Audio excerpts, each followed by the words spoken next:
পুনমের সাথে প্রেম চলছে অজয়ের।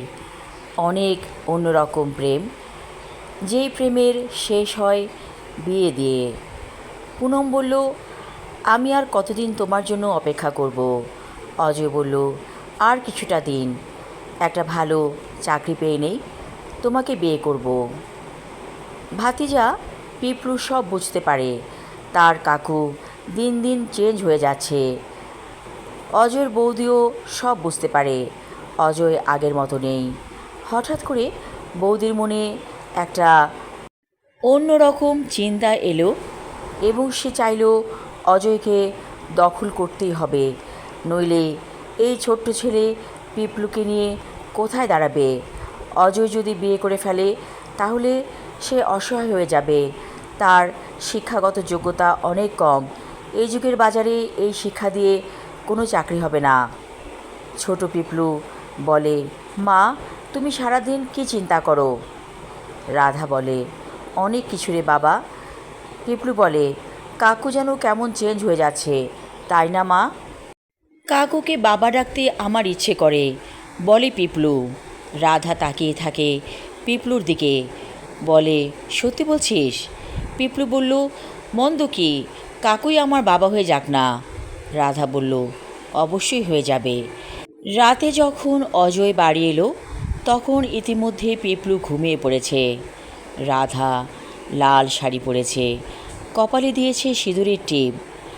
অবাক হয়ে অজয় বলল, বৌদি, এ কেমন রূপ তোমার?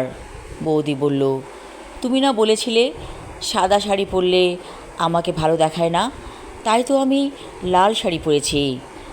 অজয় দেখল বৌদির মুখটা আজকে অন্যরকম দেখাচ্ছে।